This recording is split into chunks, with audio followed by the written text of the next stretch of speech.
If you feel like there's more speed in your legs that you just haven't unlocked yet, then this video is for you. You're consistent, you're running well, but that next level of speed endurance still feels out of reach.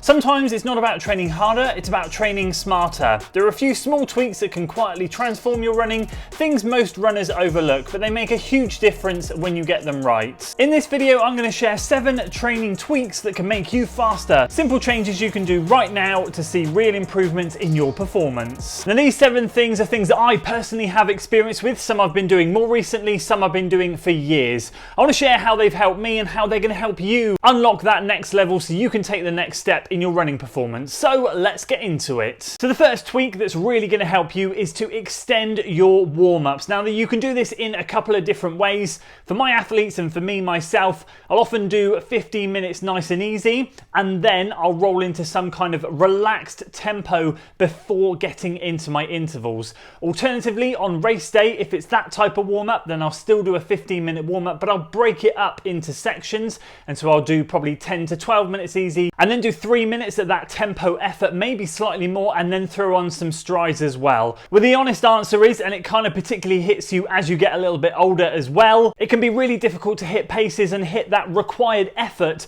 within the first couple of reps of your workout. Have you ever experienced it where you've gone out there and you say to yourself, do you know what, it's going to take me 2 or 3 reps to get into this? You're wasting those first 2 or 3 reps. You can rectify that by simply adding a little bit of tempo onto your workouts to get that heart rate up, to recruit the right muscle fibers and to get your energy systems firing so that when you do hit that first workout, you are targeting the right effort level and everything feels good. If you're not, what will often happen is you won't hit required pace, which is what used to happen to me quite a lot, or you'll end up really straining, overstriding and pushing yourself too hard to try and hit the required effort and pace. Everything feels off, nothing feels smooth, and that can ruin the workout. So quite simply, put a little bit of tempo on the front of your workouts that you're doing in your sessions, whether it's 5, 6, 7, 8, 9, 10 minutes, depending on how experienced you are. I find marathon effort to be a good indicator. Somewhere in and around there, it's that halfway house between easy running and then getting into those fast intervals and then roll into things.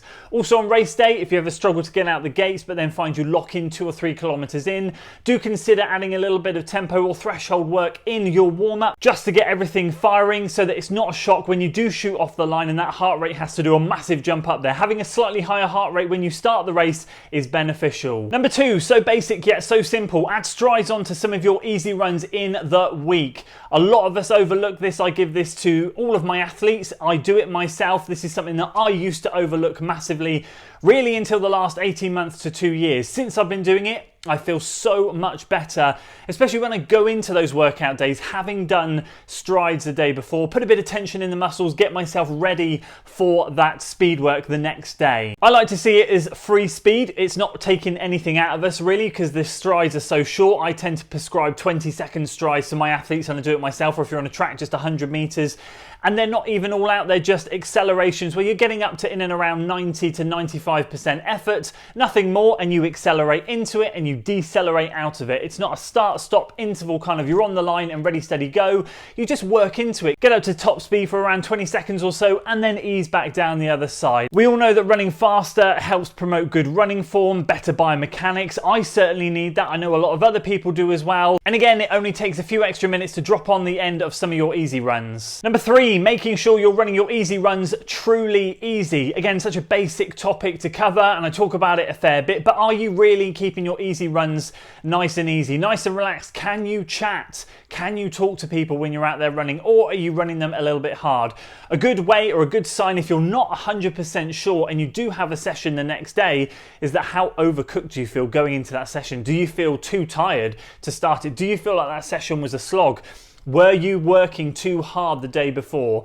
Your easy runs are just as important as your sessions. You don't want to be overcooking those because they're going to be taken away from the sessions that you've got the next day. Also, you've got to remember that we get specific adaptations from those easy runs that we don't get from running sessions. The whole idea of a training plan is to blend together and get the ultimate combination so that when we do progress those weeks through a training plan, all those benefits come together to help us become a faster runner. If we are running those easy runs a bit too quick, then we're not getting those specific specific benefits that we're looking for from those easy runs. So, as I said, a good telltale sign is if you're feeling a bit overcooked going into a session, it could be a sign that you're running your easy runs too hard. Now, point number 4 really does depend on what you're training for, but if you can get a midweek quality medium long run in, that is really going to help your training too. Just extending one of your midweek easy runs to make it a bit longer and almost resemble a bit of a medium long run. Now, this will look different in different stages of your plan. For a lot of people not in marathon training, this might just be a slightly longer easy run. However, the habit that a lot of us have is get a good easy run done Monday, get a good session done, and then we kind of relax for the rest of the week. Everything's a little bit shorter until the long run on the weekend. A lot of us focus on those first 2 days, get a good easy in session nailed, and then we kind of ease off the gas a bit Wednesday, Thursday, Friday into the weekend. What's really important is still maximizing those 3 days, and if you can, get a slightly longer easy run done in that midweek, as long as it's not taking anything away from your training. And that's going to be trial and error, quite honestly, based on your experience and what you're training and how your training is set up, I should say. If you're marathon training, medium long runs or medium sessions really, midweek can be really beneficial too, something I love to do as well. But honestly, for the sake of running an extra 15, 20, 25 minutes midweek just on one extra run, it's just going to give you such good benefits. Number 5, train by effort and not by pace. I'm not going to spend too much time on this one because I bang on about this all the time, and if you're a regular viewer, you're going to see me talk about it all the damn time. So I do apologize, but it is such an important thing for so many people, because I feel like, especially with a lot of the new training apps and other ways of training, there's always a metric that we're focused on, and the best metric that I promise you guys can train to is effort. Remember, your body doesn't know pace, it only understands the time that you're out there exercising and the effort that you are putting into that run. So by dialing into what those efforts are, and this is something you'll pick up over the months and over the years, you'll just get better at it the more you do it. It is just such a natural thing. If you're trying to hit pace on week A, it might feel great. Week B, you might be a bit under weather, might be a bit windy, something else might be a bit off. It's going to be a lot harder to try and hit that pace. But guess what? You're going to try and hit that pace. You might overstride, overstrain, everything's going to be all over the place. You're going to finish that not in a good way. And if you carry on doing that, it's going to end up in injury. Whereas if you work by effort, then paces might not correlate each week. They might be there or thereabouts most of the time, but it will cater for things when you are feeling under the weather. Maybe when the wind is strong or it is hot out there, things are just going to be slightly backed off from what it normally is. But that's fine because you've put in the right effort. What I always say to all my athletes and myself as well, I have to remind myself, especially in the summer months, I'm never going to have a decent heart rate, and I'm certainly never going to be able to hit the effort levels that I do in winter in summer. So all I do is I train to the right effort, and then when the weather cools down in the autumn and winter, that's when things are going to feel so much smoother. Number 6, working on that core and those glutes. Now, there are plenty of other things that we should be working on, but I think those for me in particular are the 2 main areas.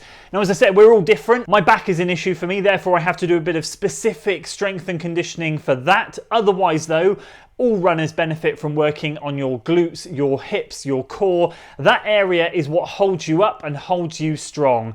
After my 2022 London Marathon, that's when I locked in. So I've been doing this for about 3 and a bit years now. And getting something done twice a week, even if it's just a small little routine, makes all the difference. Again, it will really help with injury prevention. I used to suffer with injuries before doing this, not too many. I'm a runner that doesn't get injured too much, dare I say it, touch wood. However, I feel a lot better since implementing that, and I haven't had anything major happen to me since then. And I do attribute that to spending time strengthening up my glutes, strengthening up my core. I am lucky with where I run. It's quite hilly and I do have trails, so I can utilize that to get a bit of added strength as well. However, doing some dedicated exercises that really target those areas massively help. Number 7, treat your recovery days like training days. I'm going to give you a good example now, and I actually mentioned recovery in my previous video. But recovery days are just as important as training, because those recovery days are a good chance for your body to absorb what you did the day before and allow you to feel fresh and ready to go again. Here's a great example for you. My schedule, based on my kids, family and my work setup, is I run 5 days a week, but I do 7 runs. So I tend to double on a Tuesday, and a Thursday. I make a Tuesday quite a hard day, usually. Therefore, Wednesday is a rest day. What I make sure I do on my Wednesday is eat a lot. And eating is part of recovery because I need to feel good again for Thursday. So not only will I eat a lot, but I'll also make sure I dedicate some time to doing some mobility.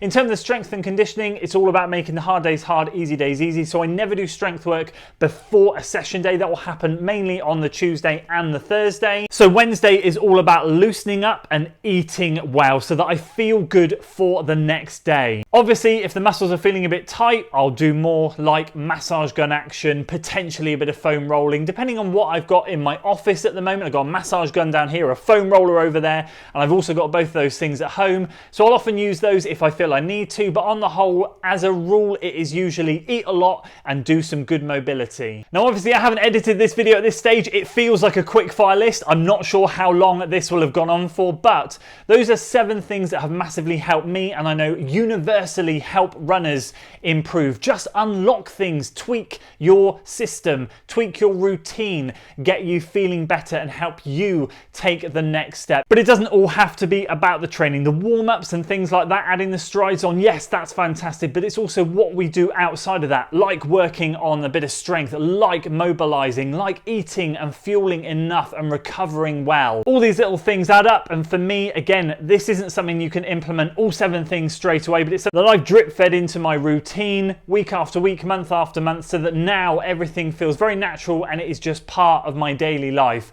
And I highly encourage you guys to consider adding some of these bits and pieces in. And of course, as always, if there's anything that you would add to this, please do feel free to drop a comment down there. What have you started doing in your routine that really unlocked your next level? Please do let people know. And if you missed my last video about running fast, I'll make sure I leave a link to that one up there. That's a good one with more pointers in it. Or if you like that one, I'll make sure I leave a link down here to a different long run video, one that I think resonates with a lot of people. That will also help too, and hopefully I'll see you guys over on one of those.